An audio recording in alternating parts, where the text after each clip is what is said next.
35 उम्र में ही नर्मदा माई की परिक्रमा कर डाली। आखिर इतनी जल्दी आध्यात्मिक राह पर चल पड़ने के पीछे क्या किस तरह की प्रेरणा रही आपकी? प्रेरणा जो संस्कार परिवार से मिलते हैं जी, मेरे पूज्य पिताजी जी को बचपन से मैं देखता आ रहा हूँ, वो भगवान की सेवा में जी लीन रहते हैं और आज 75-77 वर्ष की उम्र में भी वो भागवत कथा नित्य पूजन पाठ करते रहते हैं। जब 7 वर्ष की उम्र में मुझे वो नर्मदा मैया के श्लोक पढ़ाया करते थे। जी फिर 1991 में पंडित कमल किशोर जी की भागवत कथा सुनने वो माँ नर्मदा के तट छिपा नहर पर आते हैं जी और परिक्रमा करते हैं। जब घर आते हैं तो मैं देखता हूँ उनके हाथ और पैर में छाले हैं। जी तो ये मेरा लगाव उसी समय से पिता की वजह से बचपन पे ही संस्कार और ज्ञान की ओर जुड़ा हुआ है। मुझे भी पता नहीं था कि मैं एक दिन माँ नर्मदा की परिक्रमा करूँगा।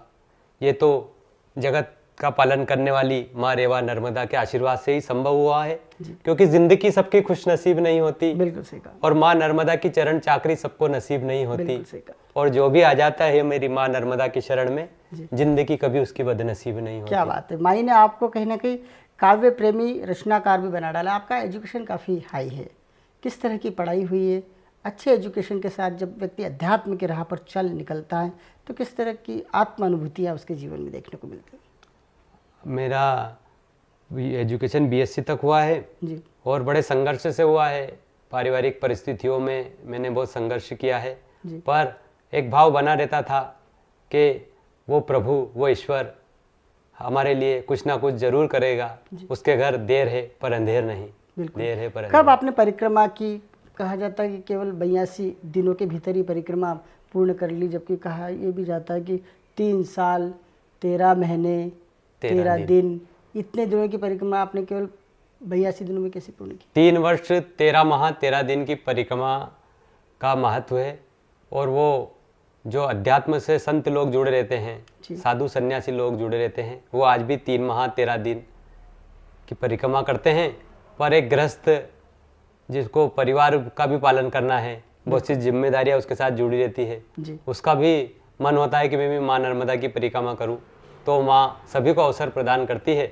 और क्योंकि मैं एक शिक्षक हूँ, मेरे मन में भी 2 माह से, जब मैं 2013 में खरगोन जिले में नौकरी करने आया तो उस माँ के तट पर आ गया। और एक शेर आपको कहता हूँ कि जिसे जो मिला वो मुकद्दर से मिला, जिसे जो मिला वो मुकद्दर से मिला, पर हमें तो मुकद्दर भी माँ नर्मदा के तट से मिला। क्या बात है, क्या बात। मेरी पहली नौकरी और माँ नर्मदा के पावन तट से 35 किलोमीटर आगे बीकनगांव ब्लॉक में। तो 2 वर्षों से मेरा मन था कि मुझे माँ नर्मदा की परिक्रमा करना है, पर मेरे सामने चुनौती थी कि मेरे होम लोन की किस्तें कटती है, वेतन, इतनी छुट्टियां अपन को मिलने वाली नहीं है। तो एक सुअवसर हुआ कि जब देश में लॉकडाउन का समय था, वो लॉकडाउन हमें बहुत सी पीड़ाएं भी देके गया, पर मेरे लिए लॉकडाउन तो वरदान साबित हुआ। जब स्कूल बंद थे और मुझे ऐसा लगा कि इससे अच्छा अवसर हमें उपलब्ध माँ नहीं करा सकती, क्योंकि मैं माँ से प्रार्थना करता था कि मुझे माँ नर्मदा की परिक्रमा करना है, कैसे करना है माँ तू ही जाने। तो माँ ने कैसी परिक्रमा करी, शुरुआत कैसे हुई? शुरुआत अचानक मैं घर से यहाँ अपने नौकरी स्थल बेड़िया आया था और मुझे पता चला, मैं एक बस में बैठा था तो एक महाराष्ट्र के वकील साहब परिक्रमा करने आए थे, उनसे मेरी चर्चा हुई। वहीं से मेरा भाव बना कि मुझे परिक्रमा करना है। मैं तुरंत घर पहुंचा, घर से सभी को बताया कि मुझे परिक्रमा करना है। वहां तक मैंने उनसे सच छुपाया कि महीने 15 दिन में मैं परिक्रमा करके लौट आऊंगा। सबकी स्वीकृति हुई। पूजन करके पीताम्बरा पीठ बगलामुखी बाबा महाकालेश्वर का आशीर्वाद लिया। और मैं उसी रात्रि में 12 बजे मोटक्का आकर मैंने पहले दिन का रात्रि विश्राम किया। और 29 नवंबर को सुबह में पंडित अनिल दास जी महाराज, जो ओमकारेश्वर में संकल्प पूजन कराते हैं, क्योंकि परिक्रमा में संकल्प का बड़ा महत्व है। बिल्कुल सही कहा। क्योंकि जितनी आपकी संकल्प शक्ति मजबूत होगी उतना आपका कार्य मजबूत होगा। फिर पंडित जी ने प्रश्न किया, इतनी कम उम्र में परिक्रमा करने जा रही हो, शादी हो गई? मैंने बताया 2 बच्चे हैं। पहले तो उन्होंने मना किया कि अभी बच्चे छोटे हैं तो आपको परिक्रमा नहीं करना चाहिए। फिर उन्होंने घर पर मेरी धर्म पत्नी जी से बात की। ये क्या नए नियम है? वो कहते हैं कि अगर आप परिक्रमा करने जा रहे हो और आपका परिवार आपके पीछे दुखी रहता है 3 महीने 4 महीने तक, बच्चे आपको याद करेंगे तो आपको दोष लगेगा। फिर वो घर पर बात करने के बाद पंडित जी ने संतुष्ट हुए और मेरा संकल्प पूजन 29 नवंबर को ओमकारेश्वर के गोघाट पर हुआ। और 4 बजे मैं वहाँ से निकला और मेरा संकल्प था कि जितना चलना है माँ नर्मदा के तट से ही चलना है। बिल्कुल सही कहा। सड़क मार्ग से मैं बहुत कम चला हूँ जी। और माँ से जैसा निवेदन किया था कि माँ मैं तो तेरा बालक हूँ। मैं परिक्रमा के बारे में जब परिक्रमा की शुरुआत कर रहा था तब तक मुझे कुछ पता नहीं था कहाँ जाना है, कैसे जाना है। यहाँ तक कि मैंने नर्मदा परिक्रमा की जो पुस्तक होती थी वो भी नहीं खरीदी। बिल्कुल। और पहली रात्रि मेरी मोहनी बाबा के आश्रम में मेरा विश्राम हुआ, बिल्कुल माँ नर्मदा के तट से। जब हम मोटक्का पहुंचते तो 6 किलोमीटर आगे ही वो था जी। पहले दिन जरूर जब सूर्य अस्त होने लगा और मुझे रुकने का स्थान दिखाई नहीं दे रहा था तो मेरे मन में थोड़ा भय आया था कि अपन जल्दबाजी में तो नहीं आ गए और अकेले आ गए। यहाँ से चलकर बस पहले दिन के बाद 82 दिन तक कभी मुझे ऐसा नहीं लगा कि माँ नर्मदा की परिक्रमा में मुझे कोई दुख हुआ, संकट हुआ। माँ एक फूल की तरह मुझे पूरी यात्रा कराई। और सबसे बड़ी बात है कि 3600 किलोमीटर की परिक्रमा में कभी भी मैं 36 कदम भी गलत नहीं चला। क्या बात। ये उस माँ की प्रेरणा थी, ये उस माँ की संकल्प शक्ति। जबकि पहली परिक्रमा हो गया, पहली परिक्रमा थी। और रास्ते में साधु संत ने कहा भी कि आप अकेले चल रहे हो तो आपको दर्शन की अनुभूतियां होंगी। कहा जाता है कि यात्रा में 1 निरंजन, 2 सुखी और 3 में खटपट और 4 महादुखी, क्योंकि चारों के अलग अलग विचार रहेंगे। तो उस माँ की कृपा से मेरी परिक्रमा, आपकी परिक्रमा जो निरंजनी परिक्रमा कही जा सकती है, जिस तरह से साधु संत करते, तपोनिष्ठ वैरागी लोग करते, कुछ उसी अंदाज में आप एक ग्रस्त होने के बावजूद आपने परिक्रमा को यूँ कहे कि पूर्ण किया और माँ का आशीर्वाद भी खूब।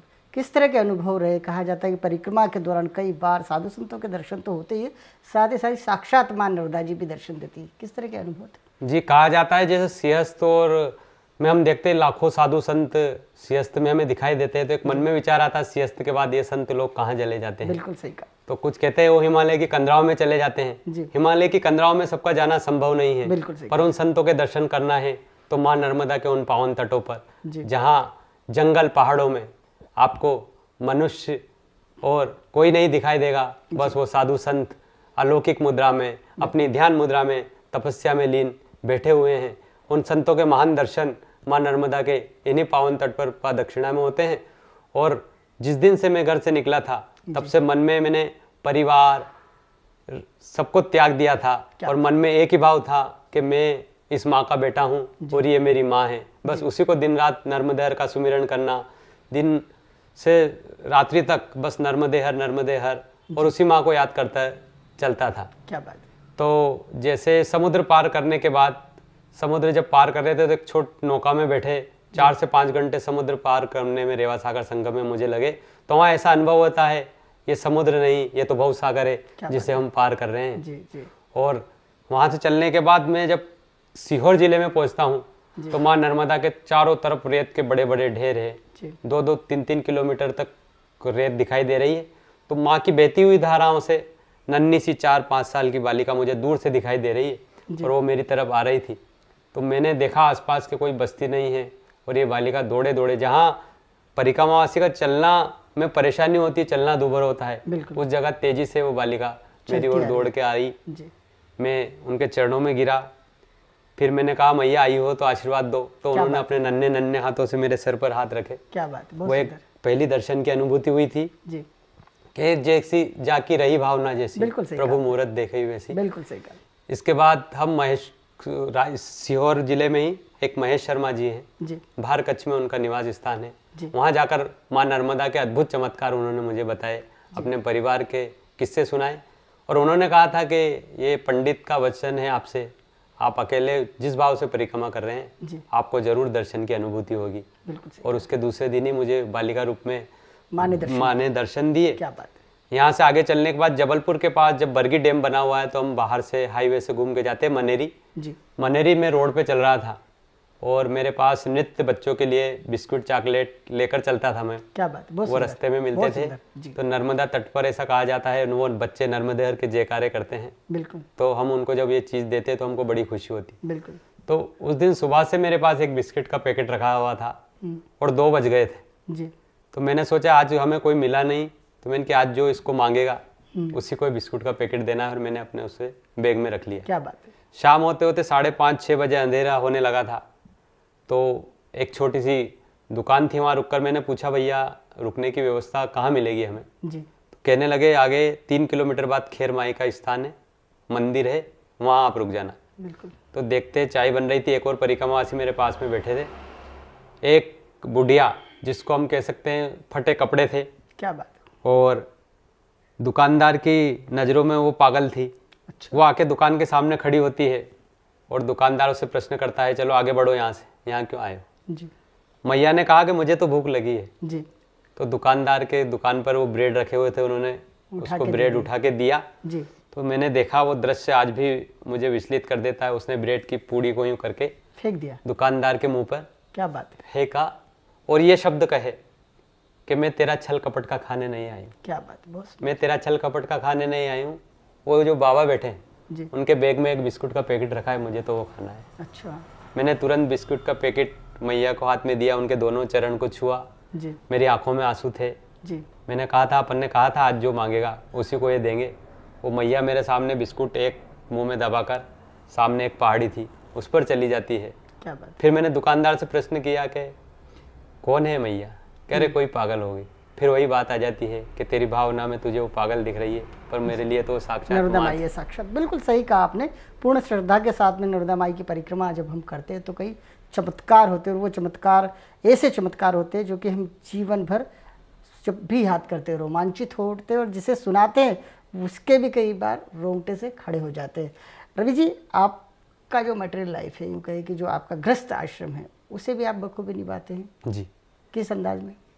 वो जैसे माँ सब बच्चों का पालन करती है, जी। तो पिता की भी जवाबदारी होती है, हमारी भी जिम्मेदारियां हैं, सभी की आशाएं अपन से लगी हुई है। मैं धन्यवाद करना चाहता हूँ मेरे माता पिता का, जो उस बुजुर्ग अवस्था में उनका मन घबराए रहते थे। एक दिन मेरी मम्मी मुझे फ़ोन करके कहती है कि आज मेरे सपने में तू नदी में गिर गया। क्या बात। मैंने कि वो मैया ने दर्शन दिया कि घबराओ मत, ये बेटा मेरे पास में है, मेरे गोद में है। मैंने उनको ऐसे समझाया, पर एक माँ का दिल होता है। कभी जब घर से फोन आता था तो मेरी आंखों में भी आंसू होते थे। छोटे छोटे बच्चे पूछते थे कि पापा आप कब आओगे, तब भी मेरी आंखों में आंसू होते थे। मैं कहता था मुझसे मत पूछो कि मैं कब आऊँगा, नर्मदा मैया से कहो कि मेरे पापा की परिक्रमा जल्दी पूर्ण हो जाए और मैं घर पहुँच जाऊँ। और जब परिक्रमा करते करते मकर संक्रांति पे मैंने महान संत स्वामी स्वरूपानंद जी महाराज, जो शंकराचार्य जी हैं, उनके मकर संक्रांति के दर्शन किए। अमरकंटक में कल्याण दास जी महाराज के मैंने दर्शन किए। क्या बात। उनके आश्रम हमारे राजगढ़ जिले में है। जी। तो उन्होंने भी कहा था कि मैं 1988 से अमरकंटक में हूँ, पर मैंने आज तक राजगढ़ जिले का कोई परिक्रमावासी नर्मदा परिक्रमा में नहीं देखा। क्या बात। आप पहले परिक्रमावासी हो।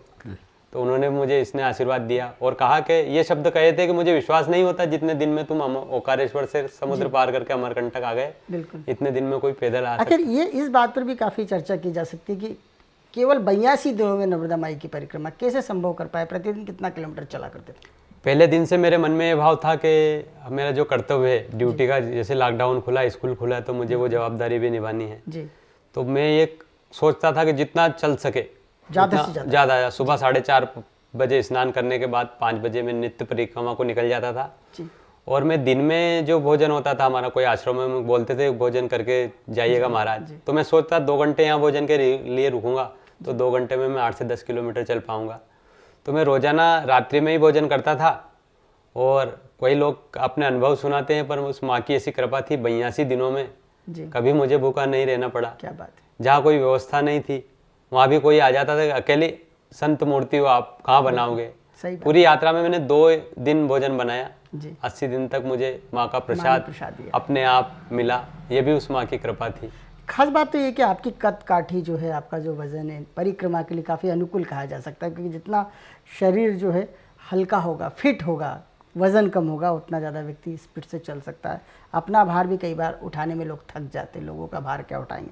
आपके साथ ये प्रॉब्लम नहीं थी क्या? इतनी गति और इतनी द्रुत गति से जो आपने जो अपनी परिक्रमा पूर्ण की, ये भी आपके साथ एक प्लस पॉइंट था? मैं जैसा मैंने कहा था कि मेरा पूरा विश्वास माँ पर था जी। और जो नर्मदा परिक्रमावासी का जैसा भेष रहता है, पीछे मेरे 10-12 किलो का बैग था, उसमें मेरी दिनचर्या की वस्तुएं थी। जी।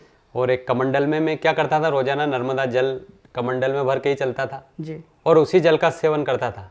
यूं कह सकते वो अमृत रूपी जल था जी। जिससे मुझे ये सारी शक्ति मिलती थी। मैं तो इसका सारा श्रेय माँ नर्मदा के उस जल को देना चाहता हूँ, वही मुझे शक्ति प्रदान करता था।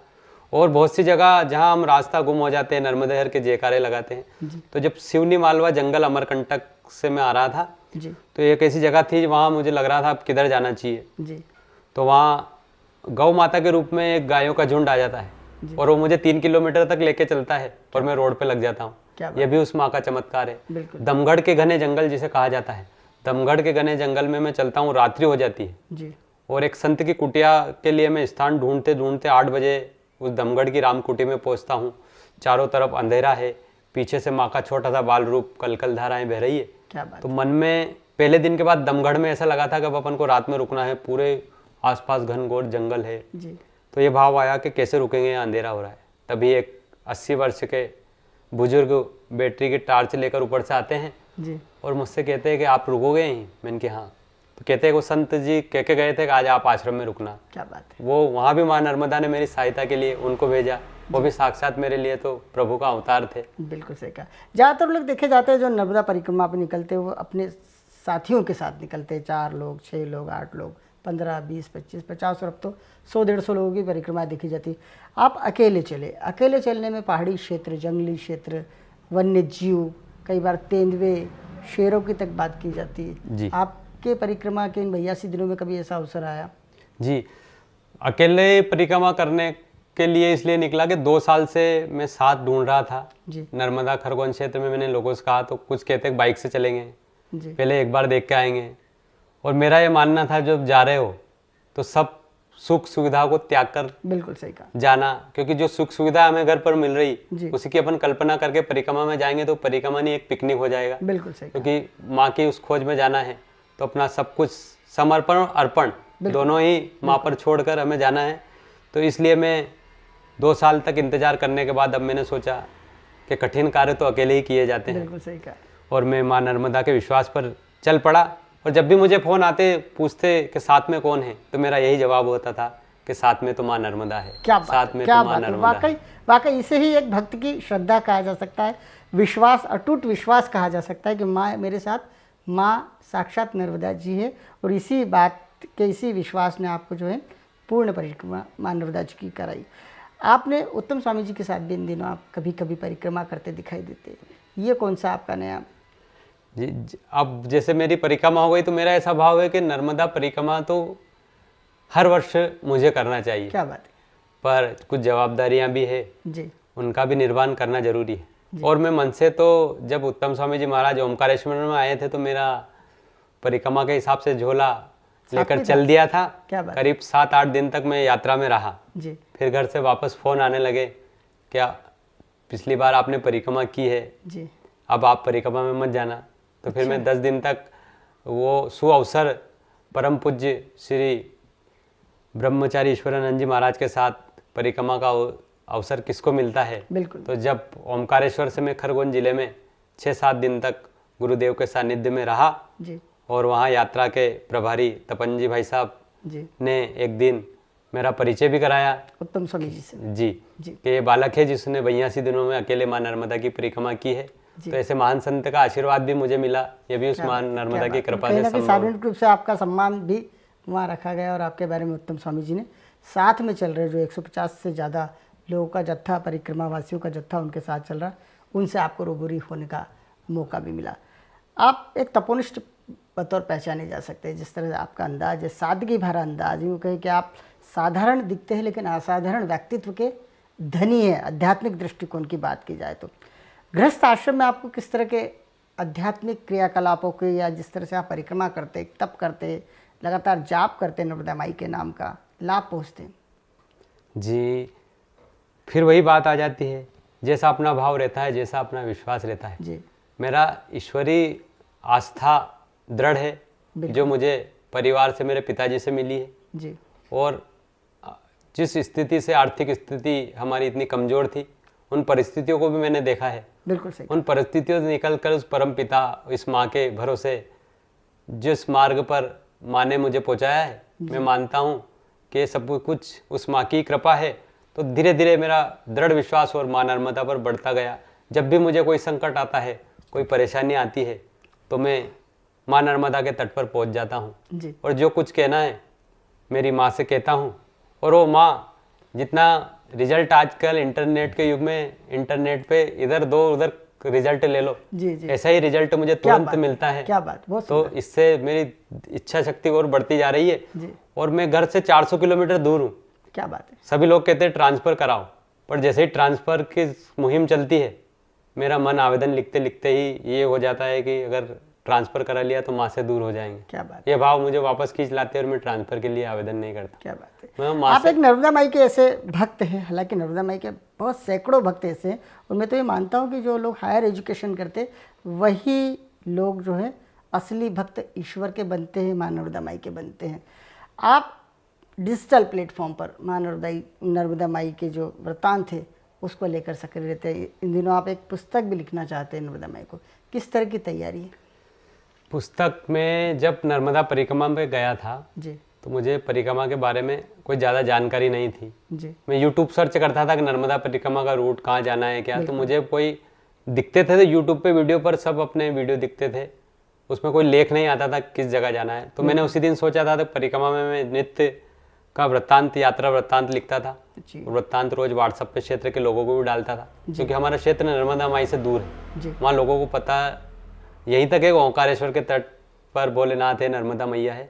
तो मैं उनको ये बताना चाहता था कि ये माँ नर्मदा सबसे बड़ी कृपा सिंधु है, मोक्षदायिनी है, इसका हर तट मोक्ष का द्वारा है। बिल्कुल सही। तो नित्य में उनको लिखकर भेजता था, आज ये हुआ, इतना चला, यहाँ से ये आश्रम आता है, यहाँ अन्य क्षेत्र आता है, आज क्या हुआ, आज की परिस्थितियां क्या थी। तो लोग भी इतने जुड़ गए थे। जब तक मेरी पूरी परिक्रमा में मेरा रात्रि में कंटेंट नहीं जाता था तो कहते थे कि आज का लेख नहीं आया है। क्या बात कि वो कहते थे कि हमारी भी आध्यात्मिक परिक्रमा हो रही है। क्या बात है, वाकई। तो इस पर मैंने पुस्तक लिखी है। वो पुस्तक जल्दी प्रकाशन होगी तो उसमें पूरे मार्ग की जानकारी और क्या अनुभव हुए, क्या चमत्कार हुए। बहुत से जंगलों में कहा जाता है शूल पानी का, मुझे पता नहीं था कि शूल पानी के जंगलों से आपको जाना है, पर मुझे एक संत मिले कि इतनी कम उम्र में परिक्रमा करने जा रहे हो, किस रास्ते से जाओगे जी। तो मैंने कहा मुझे तो पता नहीं, आगे जो विश्राम में पता चलेगा जी। तो उन्होंने कहा कि 100 में से 99 लोग मना करेंगे कि शूल पानी की झाड़ियों से नहीं जाना है। क्या बात है। कि वहाँ लूटपाट हो जाएगी, ऐसा हो जाएगा, अब क्या करोगे? तो मैंने कहा 99 को नहीं मानेंगे, आपने जो कहा वो मान ली मैंने, शूल पानी से मैं परिक्रमा करूंगा। तो शूल पानी जब दोनों तरफ पहाड़ियां हैं, कोई गांव छोटे छोटे 10-12 किलोमीटर पर आदिवासी भाइयों के गांव आते हैं, और जो कहा जाता है कि यहाँ लूटपाट करते हैं, वो शूल पानी में लूटपाट नहीं होती। वो आदिवासी भाई सेवा से अपना हृदय लूट लेते हैं, क्या बात, हमारा दिल जीत लेते हैं। क्या बात। वो मन से गरीब हैं जी, पर उनका मन बहुत बड़ा है। वो मैं कहता हूँ कि धनवान आदमी जो नहीं कर पाता है वो लोग नर्मदा परिक्रमावासी की सहायता करते हैं। उनके घर में जो चावल रहता है वो चावल बनाकर हमें महाप्रसादी के रूप में भोजन कराते हैं। बहुत सी जगह नीचे 3-3 किलोमीटर से गधों पर पानी ढोकर ऊपर लाते हैं। क्या बात। वो पानी हमारे उपयोग में आता है। जो चीज़ हमें पैसों से भी नहीं मिल सकती वो ऐसी उन आदिवासी भाइयों की सेवा शूल पानी की झाड़ियों में है। तो ये इस मिथक को आप मिटा दीजिए कि शूल पानी में लूटपाट होती है। बिल्कुल सही। शूल पानी में तो हृदय लूटे जाते हैं। जी बिल्कुल सही कहा आपने रवि जी कि शूल पानी की जो पहाड़ियाँ यूँ कहे कि जंगल है, वहाँ पर अब वो घटनाएं नहीं होती जिसके बारे में पुराने समय में कहा जाता था या चर्चा की जाती। आज संतों का आशीर्वाद शूल पानी के जो जंगलों में रहने वाले आदिवासियों पर इतना हो चुका है कि अब वो खेती करने लगे हैं। वो परिक्रमा वासियों की मदद करते हैं, उनका सामान ढोते हैं, उनसे आशीर्वाद लेते हैं और आशीर्वाद स्वरूप कहीं ना कहीं लक्ष्मी भी भेंट करते परिक्रमावासी, और उसी से जंगल में रहने वाले आदिवासियों की दिनचर्या, उनका गृहस्थ आश्रम संचालित होता है। रवि जी, आप यूं ही परिक्रमा पर सतत बोलते रहिए, युवाओं में परिक्रमा के महत्व को बताते रहिए, जिससे सभी युवा हमारे नशे से दूर रहे, सत्कर्मी रहे, आध्यात्मिक रहे, अपने मनुष्य जीवन का उद्धार करें, नर्मदा माई की शरण में रहें और सद्विचारों के साथ में अपने परिवारों का संचालन भी करते रहे। आपने प्राइम टॉक से चर्चा की, मठ मंदिर और एक साधक बतौर चर्चा की। आपका हृदय से बहुत बहुत धन्यवाद। नमस्कार। नर्मदे हर। आखिरी में मेरा एक संदेश है सभी नर्मदा भक्त और नर्मदा तट पर रहवासियों से इतना ही निवेदन है, माँ नर्मदा तट पर स्वच्छता का ध्यान रखें। माँ नर्मदा के घाटों पर पॉलीथीन, कचरा जहाँ आपको दिखाई देता है उसे माँ नर्मदा से दूर ले जाकर रखें। बहुत से लोग पूजन की सामग्री लेकर जाते हैं, पॉलीथीन घाटों पर छोड़ के आ जाते हैं। तो हमारा कर्तव्य बनता है। जैसे माँ नर्मदा का पूजन करते हैं, माँ नर्मदा की स्वच्छता भी हमारी जिम्मेदारी है। उसे आप निवेदन स्वीकार करके माँ नर्मदा के तटों पर स्वच्छता का ध्यान रखें।